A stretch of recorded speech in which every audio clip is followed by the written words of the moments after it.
국악으로 영화 수다 떨기 세로수 국영수 예! 안녕하세요. 네, 안녕하세요 여러분, 4월이에요. 꽃피는 계절 4월입니다. 미세먼지 많은 4월이 예, 난리나.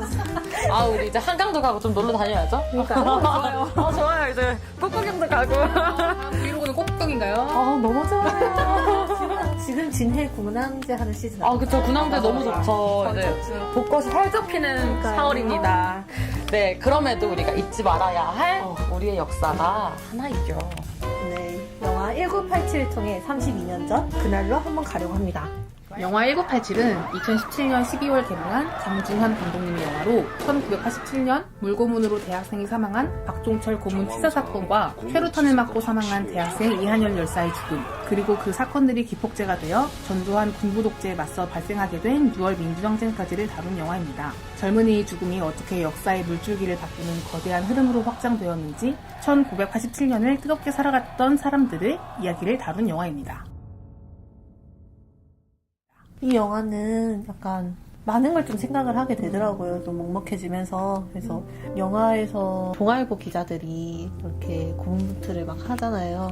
실제로 동아일보 1987년 1월 19일자 신문을 보면은 박종철 사건에 대해 써져 있더라고요. 그렇게 기사를 써내면은 그때 당시 상황으로서 기자들이 좀 문제가 막 생겼을 것 같은데. 얼마 전에 드라마 눈이 부시게라는 JTBC 드라마가 있었잖아요. 거기서도 신문 기자가 이유 없이 끌려가서 이유 없이 죽는 상황이 나타나요. 그러니까 거기에 대한 배경 설명은 아예 없긴 했지만 그랬던 것처럼 그 시대에는 이유 없이 많이 당한 사람들도 있고, 그래서 그 진실을 알리고자 했던 동아일보 기자님들이 진짜 정말 존경스러운 것 같아요. 박종철 고문 치사 사건에 대해서 1심을 가장 품게 만든 이유 중 하나잖아요. 그렇죠. 다 악친이 하고 죽었다. 이 말이 너무 말이 안 되는 거예요. 아무리 봐도, 우리가 지금 봐도 말이 안 되는데 그 시절은 얼마나 더 그랬겠어요. 근데 저는 계속 생각이 드는 게, 그럴싸한 이유도 있었을 텐데 왜 이렇게 했을까? 왜 이렇게 허술하게 만들었을까? 라는 생각이 많이 들더라고요. 그냥 시민들을 멍청하게 봤으니까. 그랬나봐. 우리를 바보로 봤어. 당시 그 집권 중이던 정부 자체가 그들의 권력에 대해서 시민들이 무한한 신뢰가 있을 것이다라고 생각을 했던 거니까 그렇게 아무 생각 없이 말한 거 아닐까요?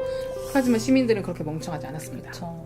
이 사건을 보면서 영화 내부자들이 갑자기 생각이 나는 거예요. 거기서도 이제 언론이 나와서 시민들을 개, 돼지로 보면서 언론을 막 조장을 하고 그런 식으로 행동을 하잖아요. 그것도 사람들 얼마나 멍청이로 봤으면은 그런 식으로 행동을 했는지. 그러니까 우리는 이렇게 머리도 없고 그냥 주입식 교육처럼 받으면 그렇구나 이렇게 생각하는 사람으로 본 게 아닐까.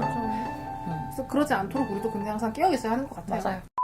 연희라는 인물에 대해서 약간 관심이 가졌는데 장준환 감독님이 약간 의도한 캐릭터지 않나라고 생각을 해요. 연희도 이제 바뀌잖아요.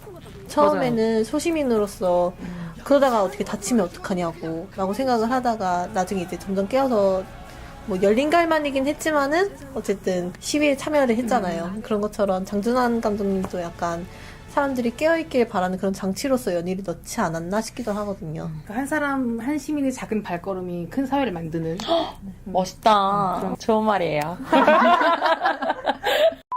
2017년에도 이제 촛불 집회로 이제 평화 시위로 이제 많이 각광을 받았잖아요. 맞아요. 참 멋있었던 집회가 아니었나, 우리나라 안에서. 우리가 시위라고 하면 화염병 던지고 막 체류탄 날라다니고 막 그런 시위로 생각을 했지. 그죠. 2017년도 딱 그때를 생각을 하면은 시위라는 그 개념이 완전 바뀌지 않았나 싶어요.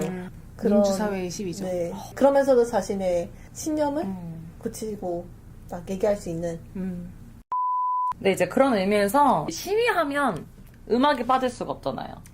그럼요. 저희 평화 시위할 때도 노래와 함께 이제 촛불을 들고 시위했던 게 기억이 나는데, 1987 영화 안에서는 배경음악으로는 무난한 서양 음악의 베이스 음악들이 잔잔하게 많이 깔아줬던 것 같아요. 또 우리가 제일 많이 이 영화를 보면서 기억에 남았던 거는 그날이 오면이라는 음악이 있었던 것 같아요. 그런 의미에서 우리 시위할 때 쓰였던 음악들을 좀 살펴보면 어떨까요? 좋아요.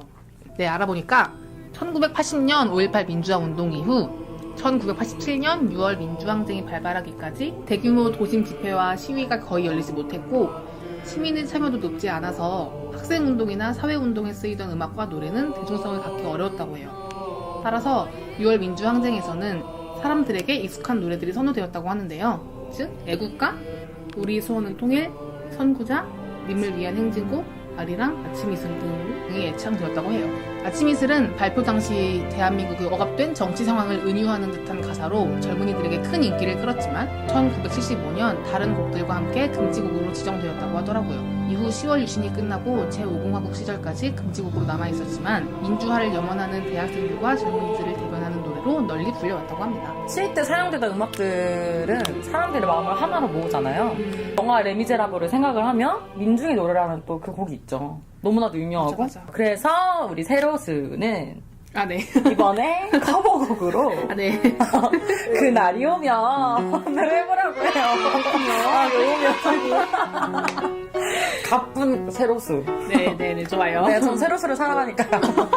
예스. 오늘 영화 1987에 대해서 얘기를 해봤어요. 구독과 좋아요, 댓글 많이 달아주세요. 네, 그러면은 다음 주에 선보일 세로즈 뮤직도 많이 기대해 주시고요. 저희는 다음 주에 또 돌아오도록 하겠습니다. 이만. 아디오스! 안녕!